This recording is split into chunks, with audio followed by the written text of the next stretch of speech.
merkezden motosikletli polis timlerine. Yunus timleri.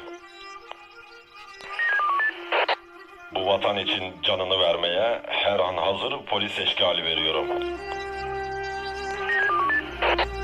Demir atlara binen süvari gibiydiler. Kırmızı siyah giyindiler.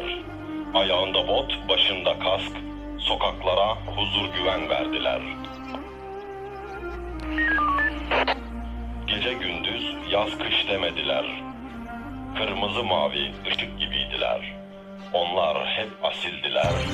İyilere gündüz, kötülere gece gibiydiler. Sokakların en hızlısı onlar. Darda olanı hemen anlar. Yetişir silah ile imdadına. Yüreklerinde ay yıldız var. Bazen hüzün vardır yüzlerinde. Çünkü kayıp verdiler. Ama durmadılar. Vatan millet dediler. Kimine korku, kimine sevgiliydiler.